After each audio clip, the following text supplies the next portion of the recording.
On June 22, 1907, the Vice President of the United States, Charles W. Fairbanks, traveled to a small town in Indiana to dedicate a factory. The problem was the building had no roof. The walls were up, but above there was only sky. It wasn't an oversight or a setback. It was a way of working. And in 1907, working without a roof was a decision that spoke of urgency. The man who had ordered it built didn't stop for that detail. His name was Benjamin Briscoe. Just 7 weeks later, the first automobiles were already rolling off the line in that half-finished plane. Briscoe wasn't celebrating. He was racing. He had bet his name, his capital, and his future on a single idea: to produce more automobiles than anyone else. What he couldn't imagine was that this same factory, raised in urgency, would end up holding up someone else's empire while he faded away.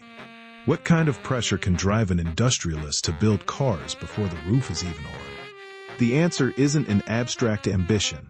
The answer begins 2 years earlier.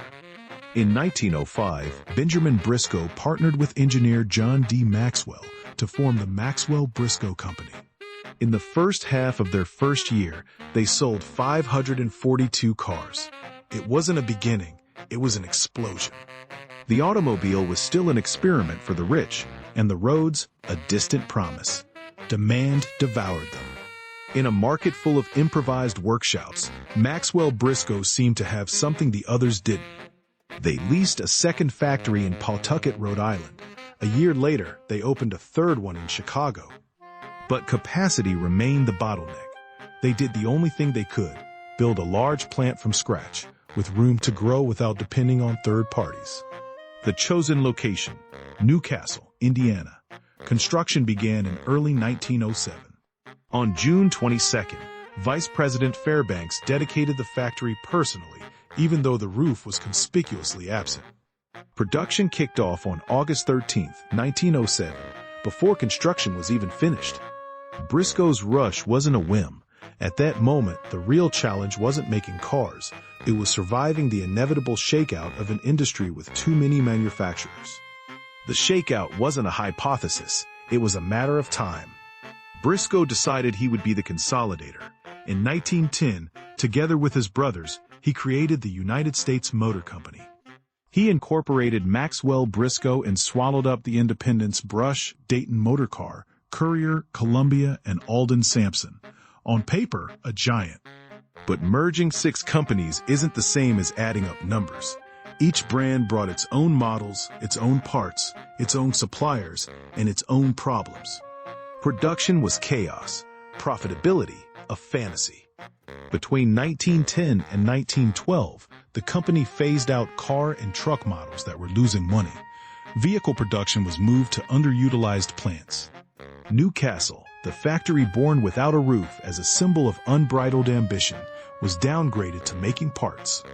The heart of the empire was being dismantled, while the headlines celebrated growth. That contradiction is the key to the whole story. The more United States Motor grew on paper, the weaker it became inside. Acquisitions added headlines, not necessarily solidity. And in a business that demands capital, headlines don't pay payroll. The crack burst open in 1912. United States Motor was forced into bankruptcy. Benjamin Briscoe, the man who had dreamed of dominating the industry, was pushed aside from his own creation. The fall was quick and silent. A competitor, Walter Flanders, created the Standard Motor Company and took over the assets on the last day of that year. In late January 1913, the company was renamed Maxwell Motor Corporation. The name survived. Briscoe didn't. He had gone from founder to spectator in less than a decade. But the question remained in the air. What would happen to the Newcastle factory, the asset Briscoe had raised with such urgency? The answer was an irony. The new Maxwell eliminated the obsolete brands of the old conglomerate, but kept Newcastle busy. In 1916, the forge and hammer shop was erected within the complex. The factory born to assemble cars became the industrial muscle of the company. From then on, out of Newcastle came the components that supported every vehicle. Newcastle became the largest automotive forging plant in the country. The improvisation of 1907 became the backbone of the company. However, the story of Maxwell still hadn't finished wobbling. Maxwell flourished until 1920. Then, the economy contracted. The company made a classic mistake. It increased production at the worst possible moment. Of the 34,169 Maxwells manufactured that year, 26,000 remained unsold. 26,000 cars sitting idle with no buyer in a frozen market. The company was on the edge of the abyss.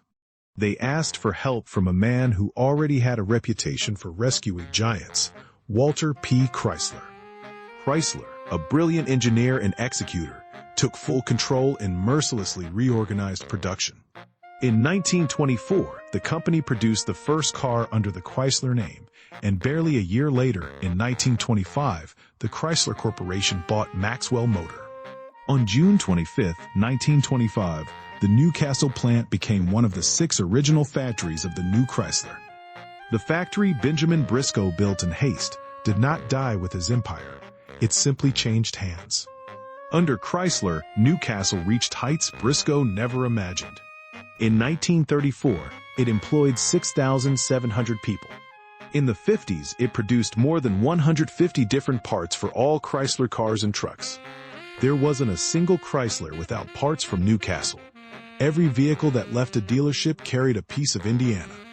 The half-finished factory, dedicated by a vice president and birthed by urgency, had become a link without which the giant could not function. What in 1907 seemed like recklessness was, in reality, the longest-lasting bet of the business. Meanwhile, Benjamin Briscoe faded away. There was no great scandal or spectacular downfall, only a slow disappearance. Set apart from his own creation, his name gradually blurred. His empire had changed hands, and his factory worked for another. The man who built an empire with his own hands ended up being a footnote. Capitalism does not remember those who almost make it. It only remembers those who manage to keep the factory, the brand, and the name.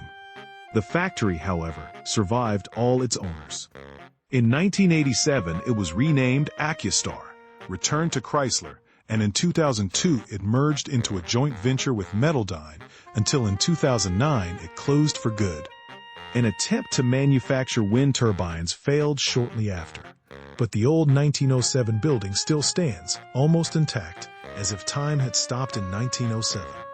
That an industrial construction from that era still stands is remarkable. In 2004, at the celebration of Maxwell's centennial, dozens of those cars gathered. It's estimated that around 750 still exist in the world. Benjamin Briscoe's name is not the one that headlines those celebrations.